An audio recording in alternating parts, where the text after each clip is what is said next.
Good morning, caller. Welcome to the program. Good morning, Mr. Morgan. How are you doing? Morning, sir. This is St. Catherine, Southern. Yeah. Very well. Morning, St. Catherine. How are you doing? Morgan, I'm not hearing the caller when I'm on hold now. Yeah, that's something I've observed as well. But go ahead. Nevertheless, you're on now. You have the floor. Go ahead, sir.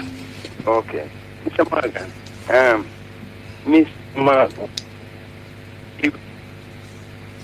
someone was there. The phone is breaking up a bit. I'm not hearing you so well at all. He was at a spot meeting in St. Thomas. Yeah? You hear me better? Yeah. Yeah, man. And what he said, he started to disrespect Mrs. Charles. And also the so-called opening of the center there. And you want to tell me that black people sit down before this British white man and allow him to continue to disrespect Mrs. Charles? You hear me? Yeah, man, I'm hearing you. Yes. You have the floor. Go ahead and make a point. Yes. What do you have to say about that?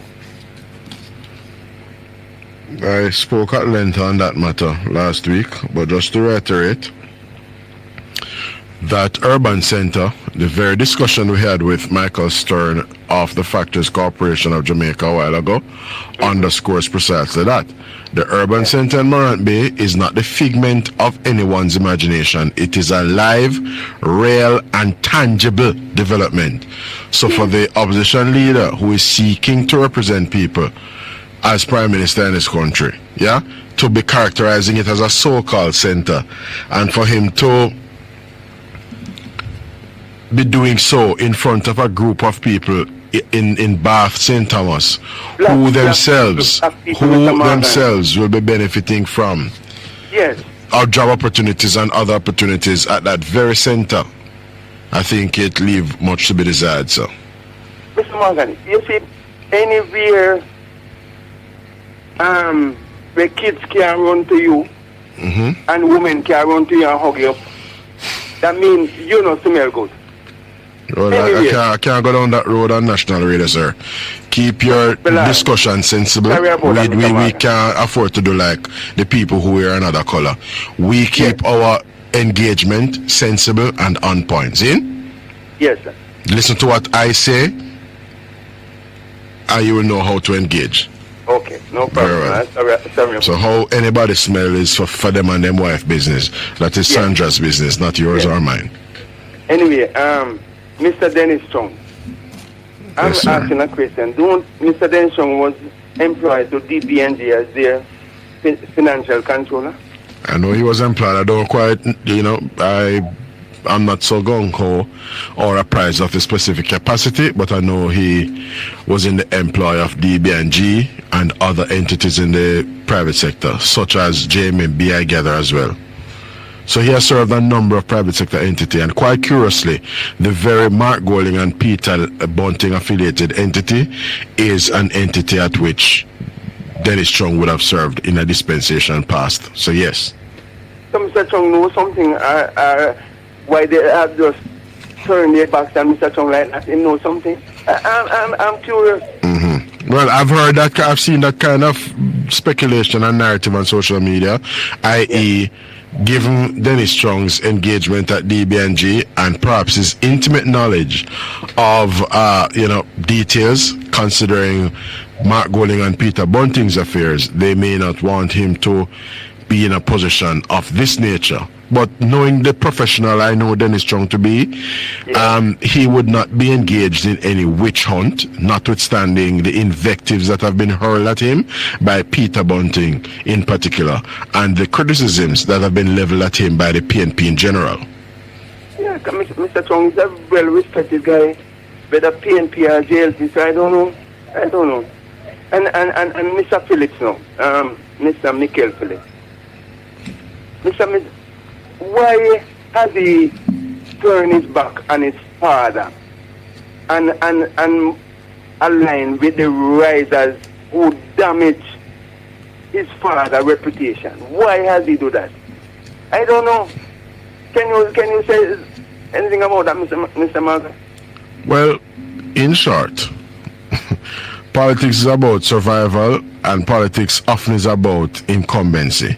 So even though a person may have been your stark opponent, yeah, your enemy even in a previous dispensation, to the extent that they are now in the driver's seat, you have to quote and just essentially abide by what is any man that be in play. Just like what Mr. Phillips did, because this is not nothing hiding. This was in court, Mr. Phillips and his wife. So it's not anything hiding. Any man that beat women, they are half man, or half men, whatever. They are not whole man. And he is one of them. Because if he can stand up for father and align himself with the rights against his father, I'm ashamed of him, Mr. Morgan. Well, what it says about the gentleman is that he's about expediency. Yeah? And I mean, with the contest being done and dusted, I don't know the degree to which it may have been prudent for him to have continued to hold on to ill will and so on, quite frankly. So the truth of the matter is that he may well be doing what is politically expedient and politically sensible and astute to do, i.e. reconcile yourself with the incumbent leadership in the political party with which you're affiliated. But Mr. Morgan, when you're going to school, when you was going to school, and anybody tell about the matter of father, you have to take up with them. You're not and let it go like that, You're going to take up for them. And to see Mr. Phillips turn his back on his father. And his father was at the demonstration the other day, and his father is on sick leave. So what are those money that Mr. Phillips collect monthly? As I was saying to Carl when he called in earlier, and I'll say it here now, I think it is quite unfortunate that Dr. Phillips, one of the more decorated servants here in Jamaica in terms of persons to have served in the political class and in the political directorate, for him to not be attending upon Parliament regularly and consistently, because quite frankly, irrespective of him having lost his bid to be Prime Minister in this country, irrespective of him having had to step down as PNP President, the PNP nor the JLP is not situated in the Constitution of Jamaica. And the truth of the matter is that as an elected Member of Parliament in this country, he has a solemn duty and a solemn obligation to the people of East Central St. Andrew.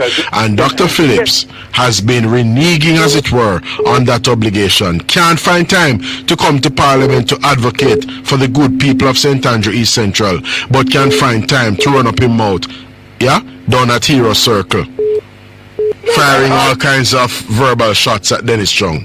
Yes, and he should call Mr. Chung and apologize, because what he said about Mr. Chung is not nice. You should call him on away and I wouldn't hold my breath on that.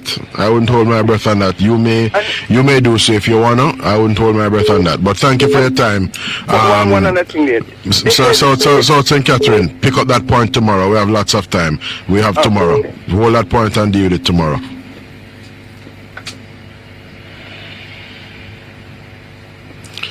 All right. So as I said a while ago, it's very untenable. You can't conveniently not attend to your duty, the duty to which you were called. You are the one who offered yourself to represent the people. You were elected so to do. You're not going to Parliament. You're not participating actively in the work of the respective committees or in the advocacy that is to go on in the Parliament. But you can go and stand up and try to do Mark Golding's bidding to turn Mark Golding into Prime Minister in your view. Good morning, caller. Welcome to Straight Up. Morning, Uncle Marlon. Greetings, Fox. I'm here. How are you? Man, I give a thanks to Virgin. Tell me that, Marlon. Yes, sir. I'm November 29, 2021 in Thompson Division, where Mark Gunners was on the political platform, telling the people them to rally up and get wicked and step up on them because Labour now be so easy. Do you consider that as a threat, sir? Or dangerous speech by a leader of this country? I consider that as most vile and reckless commentary, especially when you consider Jamaica's sordid past, our history as it relates to political antagonism and violence. Yes. So very good. I like your topic. So tell me something. On Sunday, the most honorable Prime Minister was out in Central St. James, right? East Central. I think East Central, Marlon Morgan, where the Prime Minister was telling us, you know, as his supporters and well-thinking Jamaica, to stand up and protest against the PNP misinformation and lies and false claim that they always do in the country. Is that considered as a threat for us to push back? No, sir. The lies. So remember now, you know, because I monitor media, and I heard the phone calls coming in Tuesday morning in particular, to muddy the waters a bit, and any swipe that can be taken at the Prime Minister, believe you me, that swipe is going to be taken. So I heard, who was it? Was it Marsh I heard? And I heard other speakers. I heard other speakers as well on the issue. So let's be very clear. As is the case with the comrades Monday morning at Hero Circle, yeah? Jamaicans have certain constitutional rights, and they have a right, the freedom to associate, freedom to assemble once they're doing so in an orderly and lawful fashion, and they have freedom of expression. So persons can do things that register a protest or stand against something in as much as the Prime Minister made that call, provided it is done in a responsible way. And I heard nothing from the Prime Minister on Sunday. Yeah? I heard nothing from him on Sunday that would suggest or would be tantamount to inciting any kind of confrontation or violence or any recklessness, because quite frankly, you do not instantaneously put together a protest. The Prime Minister's protest was not destructive in nature, or his call for a protest was not destructive in nature. It was for people to be wearing their party color, having JLP paraphernalia, and essentially going about their lawful business and pushing back strongly against the PNP, particularly in terms of their utterance, as myself and my colleague, Senator Heath Fitness, did at a press conference on Monday. Yes, and as I was at another place, at another radio station in the afternoon on Power 106, and I was telling the house that let me just pause a moment, Fox. For those persons who are seeking to call into the program, whenever I give out the numbers, I give out two numbers. If you are seeking to get through on number A and you're not getting through, at least try to avail yourself of number B. Let me go again. The numbers to the program are 212-9824. If you don't get through on that number, at least try to call into 462-0919. So let me go again. 212-9824 or 462-0919. Very simple. Go ahead, Mr. Fox. Yes, man. So I was saying, look, you play a good tape this morning with the People National Party. Coming back to what I was telling the house and another radio station. But you play a tape this morning, and it was so embarrassing to see the type of people that Mark Golding and his relics have behind him protesting. They don't even know what they're protesting about. And this draw my attention, Senator Morgan, at the same protest that we have in Arbitrary against the police with what is name JFJ? Jamaica Justice, yeah? Right. And at the end of the protest, there was video going around, people collecting money, and then, for all different reasons. I am saying, Marlon, and I'm calling upon the business people who are listening to the radio stations and who have a very important decision to make is to rise up and look who are the people who is going to choose government, who want to choose government. So these people, they don't have no knowledge of current affairs, Senator Morgan. Mm-hmm. And the next thing, I want to ask you, Senator, what have Mark Bolin and the PNP, what have they achieved from this protest? Because I'm sure today is what, day 3, and I'm sure Mr. Chang is on the job. So what have they achieved? Well, I'm going to make some comment on that because many persons have not quite wrapped their head around what is really at play here. But I'm going to field another call. Thank you for your input this morning, Fox. Continue listening to the program. I'm going to provide a response on this specific issue. All right, my boy.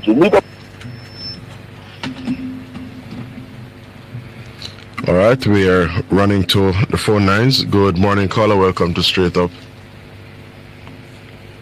Good morning. Hello, good morning. Go ahead, ma'am. Oh, good morning, Mr. Morgan. How are you today? Good morning. I'm good. And you? Okay, I'm good. Mr. Morgan, short pants I go wear, but you look like I don't have KSVC. Mr. Morgan, I walk one so. You hear George this morning? Yes, I heard the news report, and I gather that investigative work is on in earnest. And like so many other things in this country, and something I go, something I come. You'll recall Mark Golding speaking at a meeting, a divisional conference of the PNP some weeks ago, burst out in song, The Mighty Diamonds is Right Time Come. And he said when the right time comes, some other charge of corruption. So the truth is, as we saw with Dr. Phillips, some years ago, Dr. Phillips uttered some very unfortunate words. And that is why the Prime Minister said what he said on Sunday, that he doesn't speak ill of people and he doesn't put negative and toxic things out into the universe. Because oftentimes in this life, when you are dig hole, you must dig too. And indeed, if you spit in the sky, it may well fall back on your face. Dr. Phillips some years ago made mention of one I go mad out, one I go prison, and one next something he said. He said 3 things. And here we have Joel and Silvera going off to the lockups, trying to get bail and can't get bail, and I don't see how prison going to miss him. And we have seen other things. Yes? Yeah, but Mr. Morgan, yes, ma'am. Julian me call about this morning. Sure, what about Mr. Robinson? Notwithstanding, say Julian each up beside Mr. Run With It Davis. Notwithstanding to them each up down the hero circle, we can't done fence, right? With Paul Burker walk out in a road, and then you had Bulby, Kern, Bulby, a video the whole proceeding. Mr. Robinson say, when you have a government where can't fix station, can't fix road, can't provide water, can't provide part benefits, and invest in a police because of corruption. So, I want to know, we're in government for the 18.5 years, that our government, our JLP government now, invest $87.07 billion in a national security, a fixed up station, a the police, car, bike, boat, helicopter. Caller? Where find how much it gone. Yeah. You have no idea how erudite and instructive a point you have touched on a while ago. Because, as you're saying, if we were to follow Julian Robinson's logic, when deficits exist, it is because the money is not able to do it, because the money gets diverted and stolen away as a result of corruption.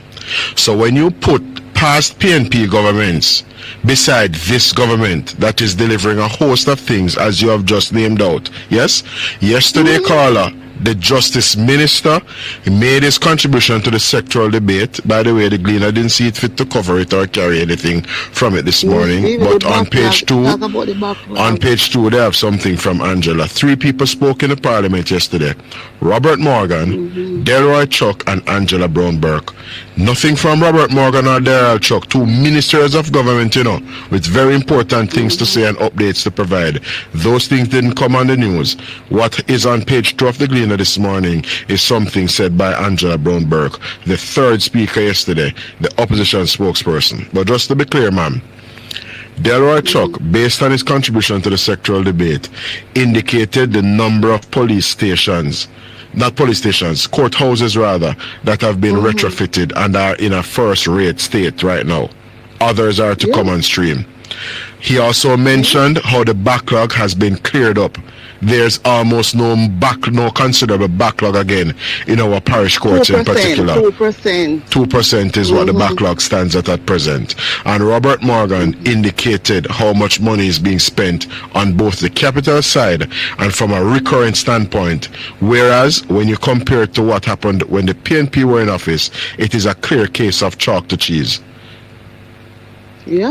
Yeah, it's like a confession him come out. So the question is, why are these people who currently form government able to do all these things, including building cold storage facility, providing more irrigation to bring more agricultural land into production, and doing all these things that were outstanding and neglected for all these years? How come?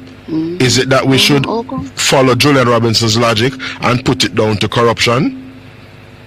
Well, if we follow it, that's what we have to conclude. Can the Jamaica Labour Party matter to it sound to me like him take the bullhorn and the down a hero circle a confess.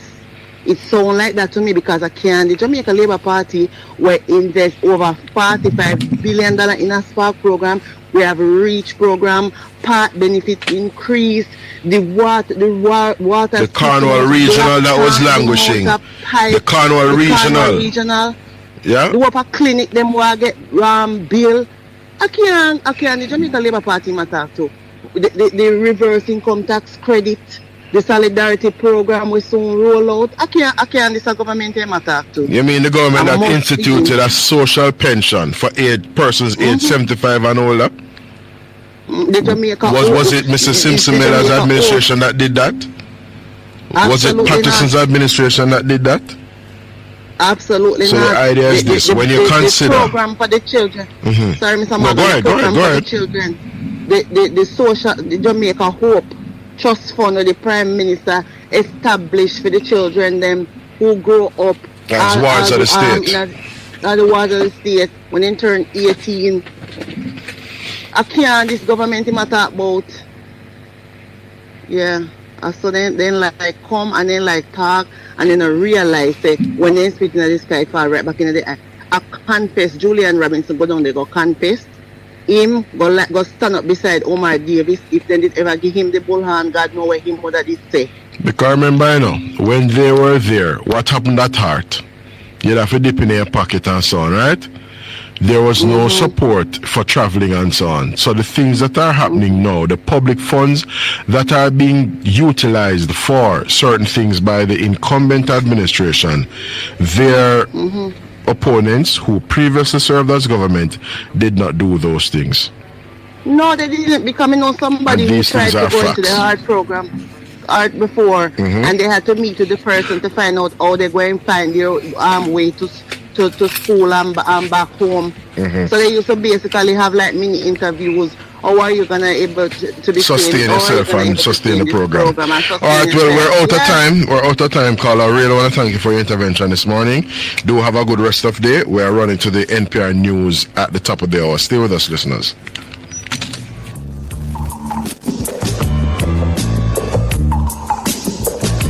News Talk 93 FM.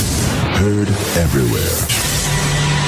The time on News Talk 93 FM. Listeners, on urban development, equity, and access in Jamaica's cities. Now, on the 29th of May, the Caribbean Policy Research Institute, the UE-based CAPRI, launched a groundbreaking new report titled Who Gets What? Mapping Rights, access and the future of Jamaican cities. So I'm going to just reiterate the title. Who Gets What? Mapping Rights, Access and the Future of Jamaican Cities.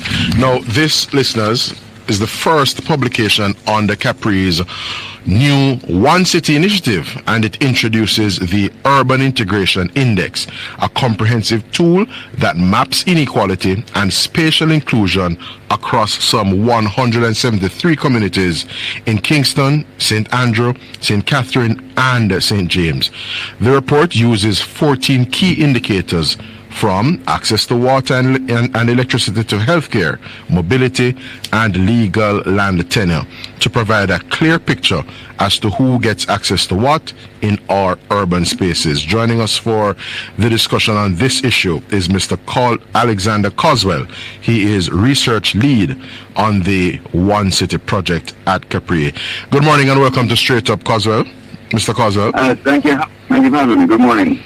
Well, that was quite a mouthful in the lead-in, but it appropriately contextualizes this conversation and helps our listeners to, appreciate what we're going to be about. To match the breadth of the work, because this project took about a year and a half to compile data on 173 communities across the country, very granular data on infrastructure, services, public services, education, healthcare, all that kind of stuff. It took a long time. So the description of the project is effective. So before we get into the project, share with us the rationale, the line of academic inquiry. What would have prompted the research team to consider this as an area worth probing and delving into? Okay, so you can trace this study kind of back to research that Capri has been doing on the problem of organized violence. First of all, last year we released a report, Groundwork for Peace, in which we presented new evidence that the problem of organized violence in the country, gangs, organized crime, whatever we would like to call it, really links back to the prevalence of informal communities around the country. And what sometimes we call these places like marginalized communities, or whatever terminology you'd like to use, but it's really it's communities with no legal land tenure. And we trace the problem of organized violence back to with a high murder rates because we have a lot of gangs. We have a lot of gangs because we have a lot of communities that function as safe havens for these gangs, and that's what we kind of found. But in that process, we also realize that, it's not just a violence issue that is really an issue with it. Informal communities don't just have a violence issue, but they're really cut off to different extents from governments, from public services. They're overall undergoverned. And so we wanted to, you get this picture of marginalized communities in which the people are kind of trapped in a state of poverty because they're one, they have to deal with high levels of violence, two, they tend to be, no investment can go on in these places, so there's no community upliftment through investment. They also have issues with sanitation, which is reflected in this report that we publish now. Areas with high informality have a low prevalence of sanitation services, and it kind of reflects in the amount of litter we see, particularly in our, kind of downtown urban areas. And so there's a number of issues. So we decided to produce a report in which we did like a baseline study, not just on urban informality. The report is not on urban informality. I want to emphasize that. The report is on all urban communities in Jamaica, and what affects what we call their right to the city, their ability to enjoy and benefit from urban life. Very well. Well, the report introduces what is called an Urban Integration Index. Can you share more with our listeners as to how this index works and, what it says from a spatial inequality standpoint about our respective urban centers across Jamaica? So we you introduced our 14 indicators, and this is after extensive pre-research. These 14 indicators that cover land tenure, access to potable water, access to quality education, access to, I'm not going to go over all 14 of them, but sanitation services, infrastructure, healthcare, levels of employment. And these 14 indicators are what we kind of drill down on to kind of determine the level of marginalization of different urban districts, relative marginalization. And what we did is that we combined these 14 indicators into one index score, so that you have a high-level way of comparing one community to another. And so it gives a number to what we colloquially refer to as,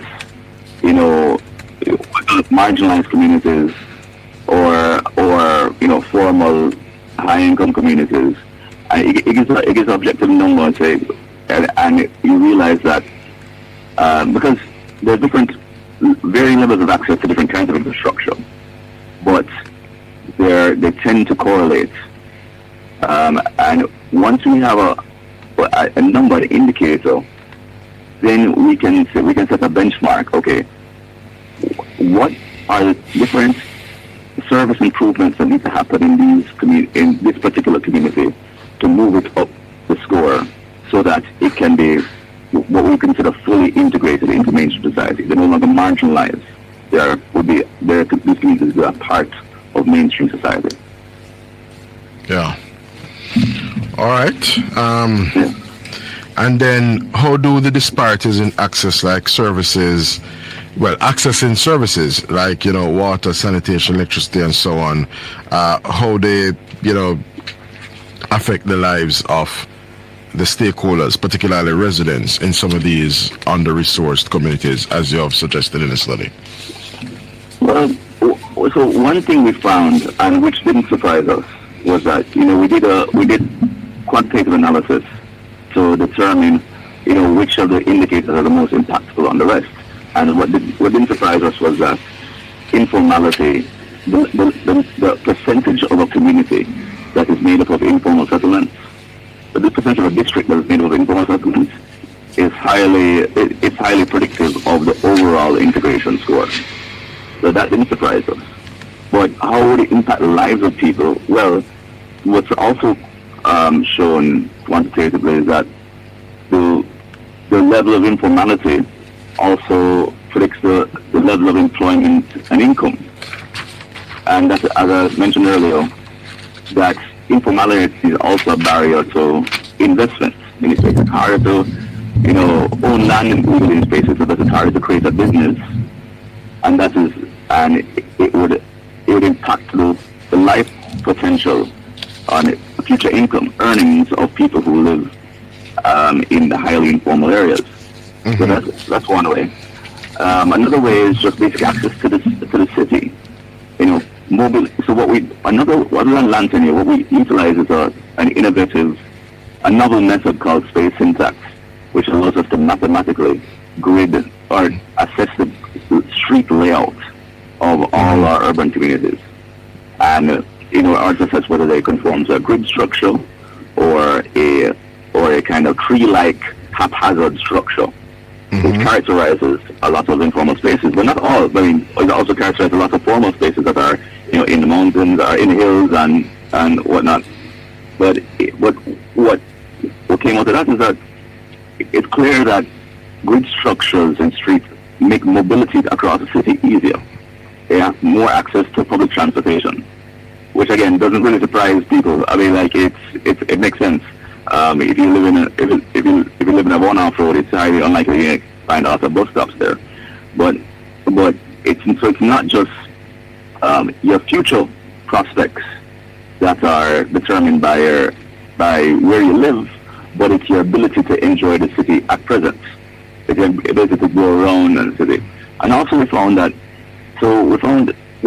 is new evidence that high areas of high level informality are less safe, but but also one of the communities that are less safe are also at high risk of being in environmental hazardous locations. So higher environmental hazards, as mentioned, by flood risk, air quality, and heat. Yes, I mean, communities that are more violent are also hotter, which may be surprising to some, but not surprising to others. But it really affects your quality of life at the present moment and your health outcomes because of the air quality issue. Also, the stability of your assets due to things like flood risk and that kind of thing. Well, how can Mr. Coswell, policymakers, planners, civil society even use the particular data, to drive urban equitable urban development? And would you say, or can you point to any specific policy recommendations coming out of the report itself? Well, one of the reasons why this study took so long to do is because it's a lot of the data we got from government agencies, and it took a long time to get a lot of that data because there is no central repository for different government agencies to share data on, what NWC is doing, what JPS is doing. I mean, not JPS, the government agency, but what different agencies or entities, what the works that they're carrying out, and whether they're coordinating those works to improve the lives of residents in a fulsome way in each community. And what this study is accompanied by a dashboard, an interactive dashboard that Capri has published on our website, that we are promoting. One of the recommendations we have is that both the public and state agencies and other stakeholders take this into open access interactive dashboard as a tool to locate disparities where they are, locate deficiencies in public services where they are, and use a planning tool to address those deficiencies and to coordinate. So this is I put forward as a coordinating mechanism for policymakers, state agencies, any entity that is engaged in structural improvements to communities around the country. Mr. Coswell, the constabulary is reporting that in the month of May there was but one incidence of murder for the entire parish of St. James.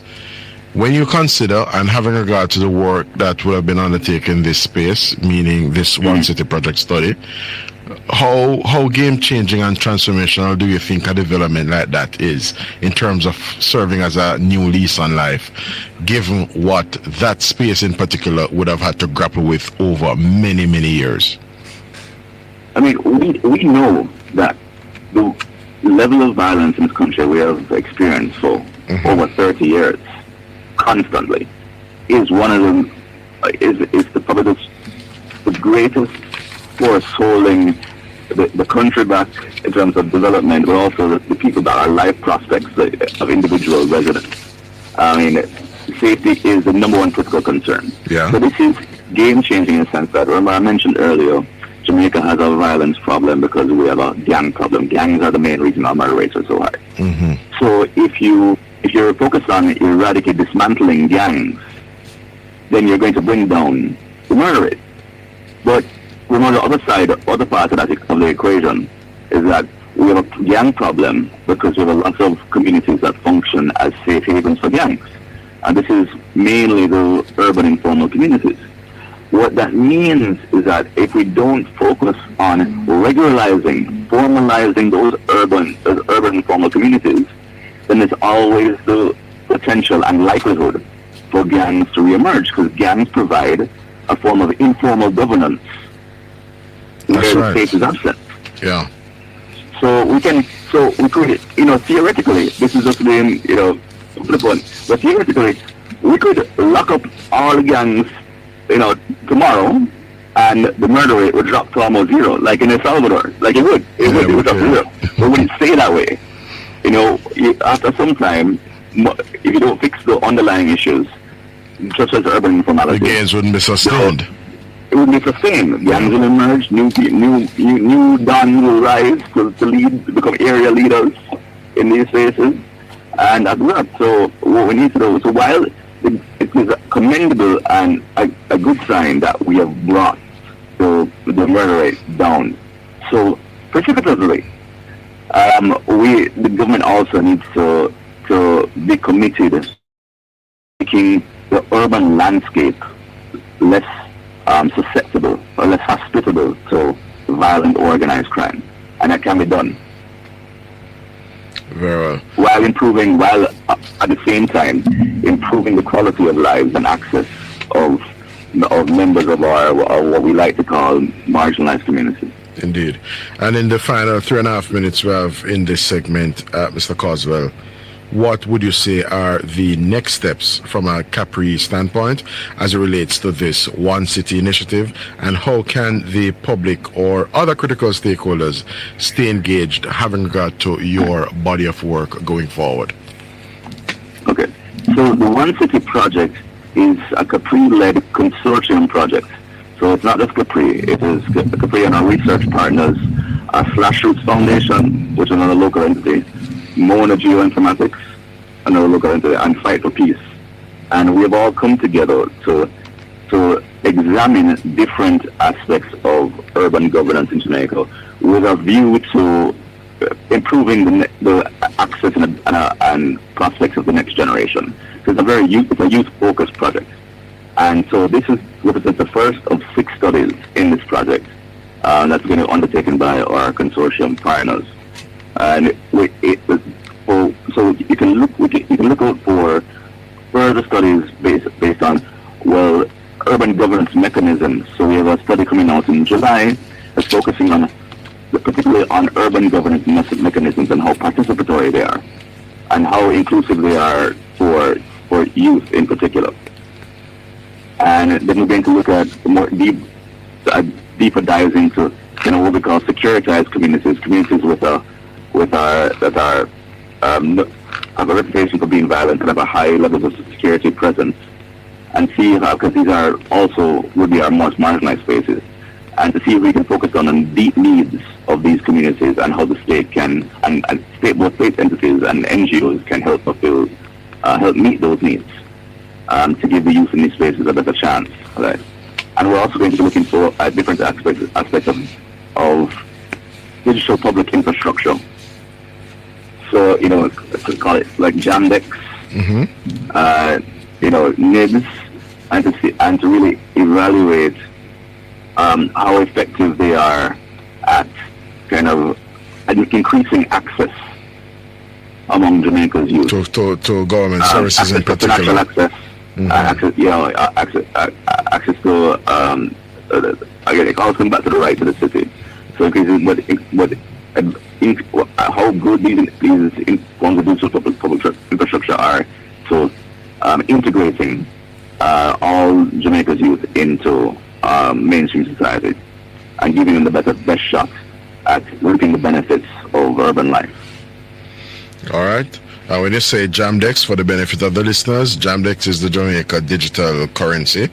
And of course, NIDS, as many listeners may be apprised, is the National Identification System.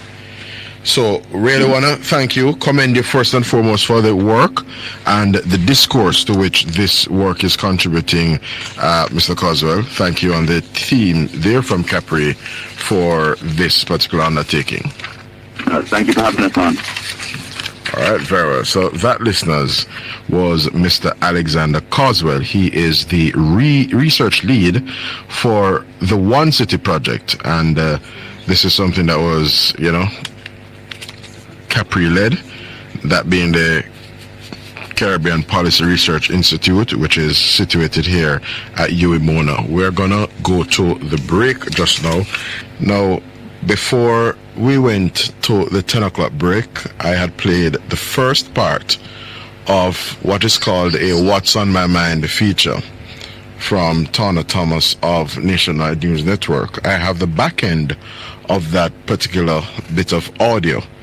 And just to close the circle on the matter, I want to have you being apprised of her remarks, and it provides appropriate context having regard to some of the perspectives I conveyed earlier on this morning's broadcast. Here goes Tawna Thomas of Nationwide News Network, continuing with her commentary in Nationwide's What's on My Mind feature.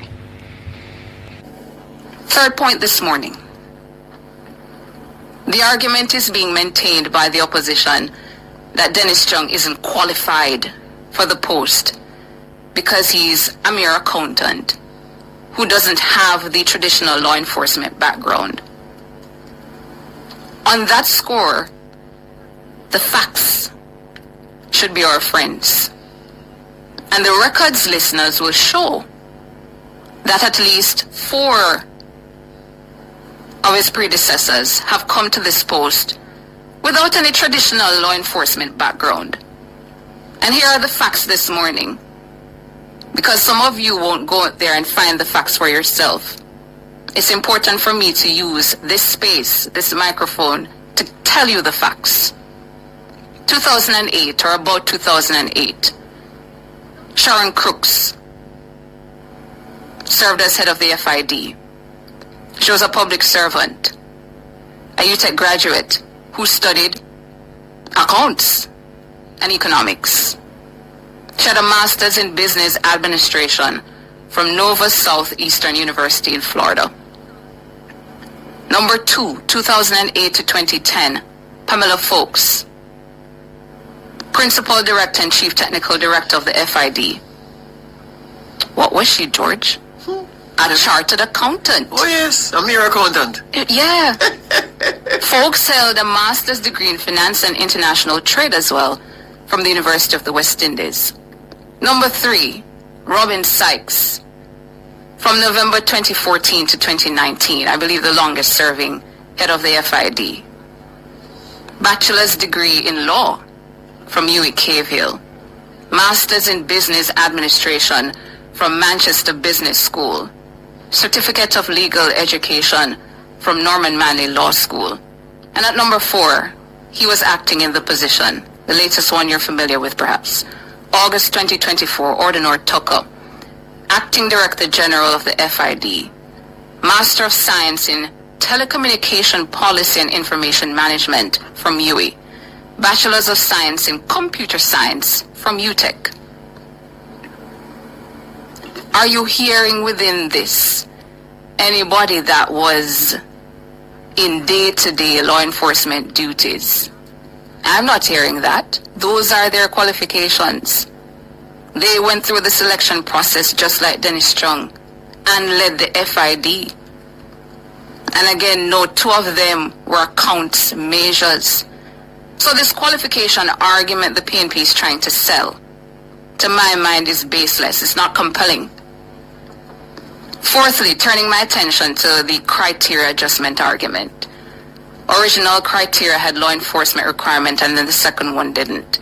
The argument is being leveled that it was adjusted to benefit the favored candidate. It's a fair and reasonable question I'd put on the table to ask the Office of the Services Commission why. Were the first set of candidates underwhelming and the criteria was expanded to attract more talent? The door has been left open, and I believe in the interest of transparency and informing the public, this particular question should be answered. The room has been left for speculation on what has become controversial and is being used as a political football. So clear the air. With that said, though, I have no reason to not trust this institution and its processes. And for those who spew antitrust rhetoric on this institution, put up your evidence. Back up your talk or shut up. My penultimate point this morning, George listeners, the implications. I thought about how this brouhaha might discourage the patriotic among us from serving. I can imagine someone saying, I don't want hundreds for just freely so tear me down and crucify me, assassinating my character, my competence, and my integrity. What is this saying? People have to go, shh. You can't offer your opinion as a public commentator with expert knowledge on nothing. Because at some point, I'm going to use it against you. Think on these things. Finally, this morning, the electorate, the uninformed and misinformed members of the electorate, so many quarters of the electorate are now uninformed or misinformed, which is even more dangerous.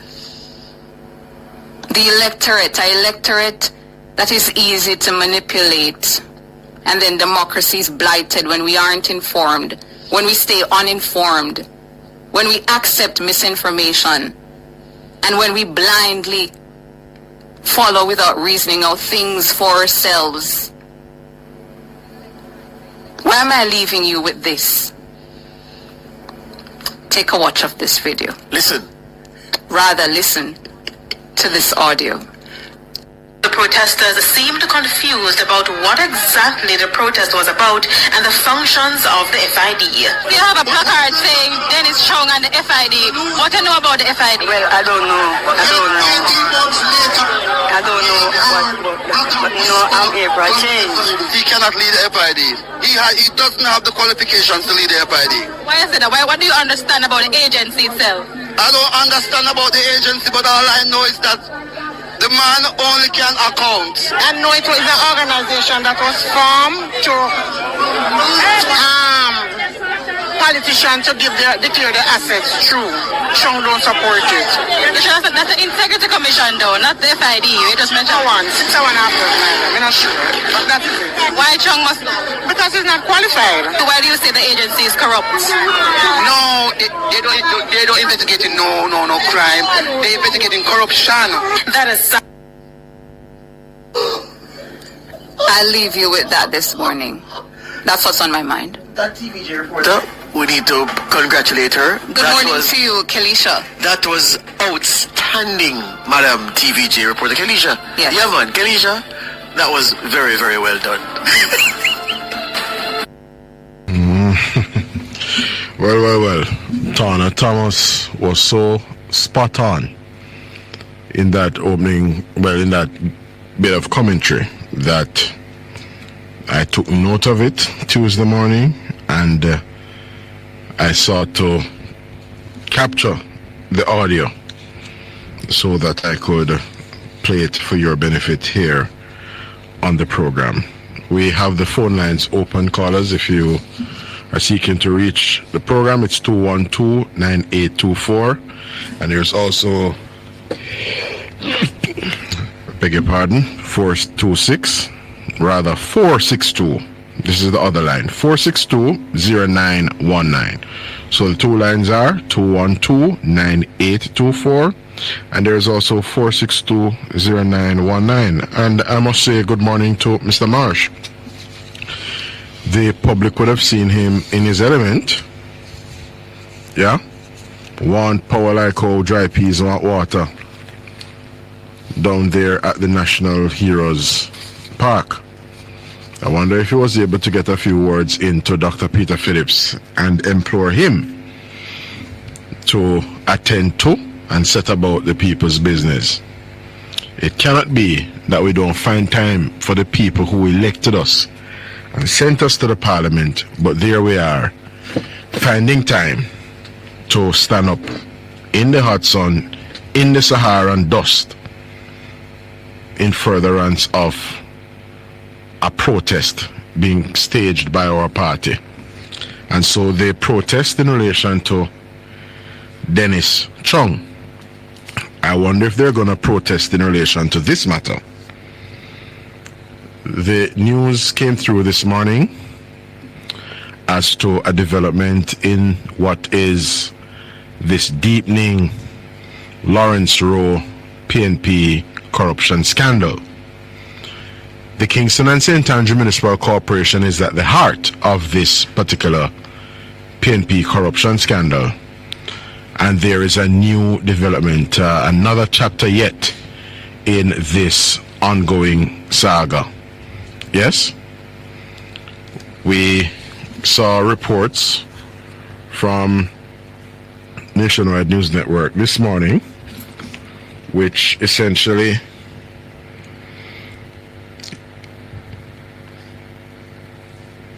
involves Lawrence Rowe providing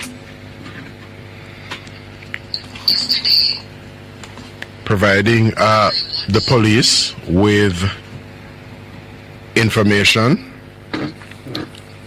as it relates to matters that he would have been privy to, and they touch on concern egregious alleged corruption. Yeah? Egregious alleged corruption. We will recall that at the start of this year, there was the non-selection of Lawrence Rowe, which set into motion what may be described as retort actions on his part. Do you have that 3 minutes and 49 seconds there? You're going to hear a news report from Nationwide News Network. Of course, this is a media entity that is giving many people Molly Gripe and Fluxy complaint. You'll hear people like Marsh making reference to them as Bradley Avenue. Yeah? And just like Dennis Chung, this news entity, in fine Gregory Isaacs tradition, is doing its bit of work here in Jamaica, even if they, like Stone Love, are standing alone. I made mention this morning that today's edition of The Gleaner comes on the morning that follows the contribution to the sectoral debate by two ministers of government, Delroy Chuck of the Ministry of Justice and Robert Morgan, Minister without portfolio in the Ministry of Economic Growth and Job Creation. He has responsibility in terms of a day-to-day oversight for the works portfolio. Delroy Chuck deals with justice. And these two gentlemen dealt with these two very important matters of state and matters of public service here in Jamaica. There's no report of it in the Gleaner. But yet, Angela Brown-Burke, yes, she spoke in the sectoral debate yesterday, and she did so after the two ministers. And here she is in her element, bearing teeth and all, on page 2 of The Gleaner, with a headline dubbed, Brown-Burke urges global watchdogs to hold Jamaica to treaty standards. So this is Angela Brown-Burke, the PNP's spokesperson on foreign and regional affairs, they say. Anyway, let's hear from this media house that continues to be the bane of the opposition PNP's existence. A statement given to the major organized crime and anti-corruption agency MOCA has formally accused the PNP-controlled Kingston and St. Andrew Municipal Corporation, KSAMC, of operating a scheme where public funds are used to finance the campaign activities of PNP caretakers and candidates.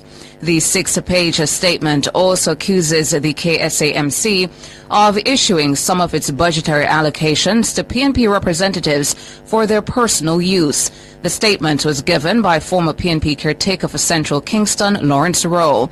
Law enforcement sources say the development comes as the corruption scandal which hit the KSAMC and the opposition PNP earlier this year has taken a major turn. George Davis has this Nationwide News exclusive. The statement given by Lawrence Rowe to MOCA makes for stunning reading. It name drops at least 7 PNP officials and representatives, and with extensive detail, accusing them of being involved in a ruse to defraud the KSAMC. Rowe told MOCA that monies have been issued by the KSAMC to several candidates, including in one key marginal seat in the corporate area. He detailed instances of being contacted by an official from the KSAMC and offered money from the corporation to fund political work. Rowe told MOCA that the PNP member and the staffer at the KSAMC who issued the money to PNP political representatives overtly made a request for the transaction to be kept secret. The former PNP candidate told police investigators, quote, "I believe that the monies were from the KSAMC and it was to be a secret." End quote. He says the instruction from the PNP member who works at the KSAMC was that the funds should be used for political activity or anything the PNP caretakers so desire. Rowe also accused the PNP member and official at the KSAMC of funding the activities of at least 4 dons in the corporate area. However, he told Mocha that while the monies to fund some PNP caretakers came from the KSAMC, he's unsure about the source of the money given to the area leaders by the PNP official. In another eyebrow-raising development, Rowe name-dropped a PNP caretaker in a key battleground constituency whom he says has been receiving hundreds of thousands of dollars from the KSAMC on a monthly basis. He says the funds were transferred to a PNP divisional chairman in the battleground seat who would then encash it and hand it over to the PNP caretaker. Rowe suggested to Mocha in detail that at least one senior official in the PNP knew about the corruption scheme. Nationwide News understands that as part of the Mocha probe, the anti-corruption agency seized Lawrence Rowe's Samsung A53 phone and extracted evidence. A host of damning text messages, voice recordings, and images relating to the KSAMC and the PNP form part of the Mocha investigation. Earlier this year, Kingston's Mayor Andrew Swaby strongly denied any wrongdoing by the KSMC on his watch. The denial came after a conversation leaked of Lawrence Rowe asking PNP General Secretary Dr. Dayton Campbell why some PNP representatives received more resources from the KSAMC compared to others. Dr. Campbell said this was being done for strategic purposes ahead of the then anticipated calling of 2 divisional by-elections. The PNP General Secretary has since publicly strongly denied any involvement in or knowledge of any wrongdoing at the KSAMC. George Davis for Nationwide News. Yep, that same outfit from Bradley Avenue. Why not have a little discussion with you, Mr. Marsh? Let me hear your perspectives on this issue. Morning, Mr. Al.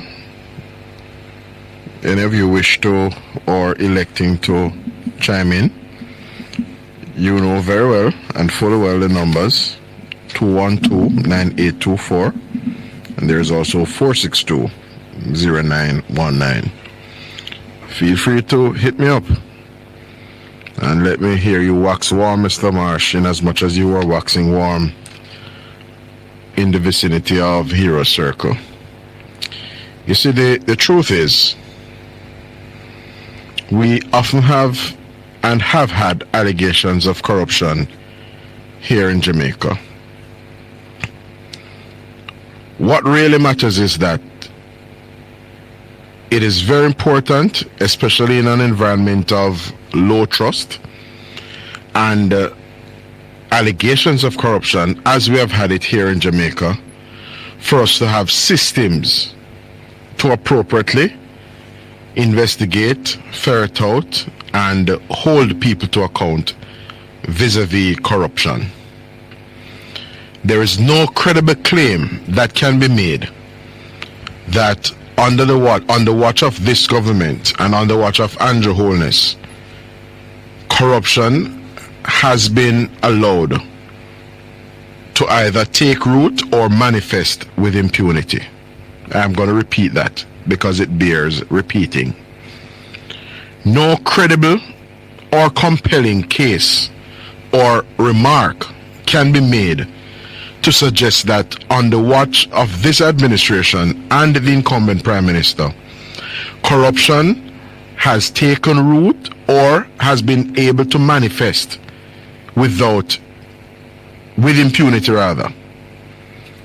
The truth of the matter is that allegations of corruption will pop up and may emerge from time to time. What is done about it is what matters. So instead of the sweeping under the rug and utterances like that from Mr. Bailey down there in Clarendon, who said, "Now worry yourself, Richie," in reference to Richard Azan, of course, and the then Spalding Market scandal, He said, no worry yourself, Richie, 9-day talk. That is the way in which the PNP deals with their allegations of corruption. No worry yourself, Richie. In other words, stand firm, my brother. That was 9-day talk. Then just run off the mouth for a few days, and then all will be hunky-dory. And then these people want to picket. These people want to stand with placards. Yeah? Many of them not even knowing what they're standing and bearing placards for. But they want to bear placards and say that they are protesting. Protesting what? Go and protest now.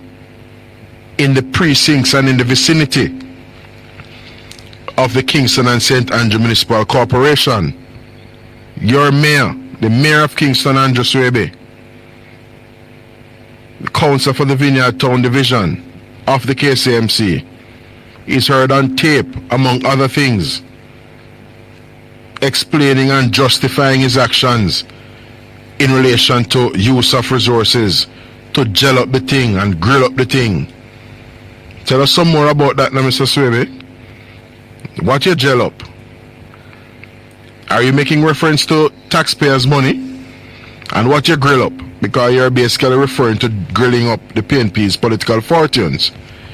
And by gelling up the thing, you are basically referring, of course, to ensuring that from a political stability standpoint, things are seamless for the PNP political organization in the corporate area, at least in those spaces that neighbor your Vineyard Town division, sir. We trust that MOCA will do their work in earnest. We trust that they will swoop down, if needs be, on the KCMC to commandeer files, to commandeer important and relevant devices, including the mayor's laptop, the mayor's phones, and other devices, and that of his staffer. Yes? Audrey Smith-Facey featured in Lawrence Rowe's allegations as it relates to an alleged transfer of 300,000, it was, Jamaican dollars to him, Lawrence Rowe, when he was serving as PNP caretaker in Central Kingston, rather. And Lawrence Rowe was allegedly told by Audrey Smith-Facey that this money that he's getting is not for public knowledge. In other words, keep this hush-hush. Keep by your mouth. And Lawrence Rowe was able to present, I gather, screenshots of WhatsApp conversations, in as much as he has since turned over his phone with relevant evidence, screenshots and whatnot. And we hope that the police are doing their work in earnest. May I just have a few bars, Madam Producer, of that Mighty Diamonds track? So I said a few bars. So in other words, 90 seconds will do, a minute will do, because Mr. Mark Golding was on stage talking about when the right time come, some are going to charge with corruption. And as I said when I was on with that caller, when we dig hole, we must dig two, and when we spit in the sky, we must desist from doing so, because spitting in the sky may see that very spit falling back in one's own face. Mighty Diamonds, right time come. You get the picture, listeners, you get the picture. As we say, a something a come and a nothing a go. So if anything, tan toddy and buy eye put on. The truth of the matter is, when the right time come, some are got charged for corruption. It was Peter Phillips who made mention and dropped words about going to prison. And see his Joel and Silvera, they are jail this morning, seeking bail. And he will not be getting any bail. We are at the end of the broadcast. Thank you for having joined me. We'll do it all over again tomorrow morning.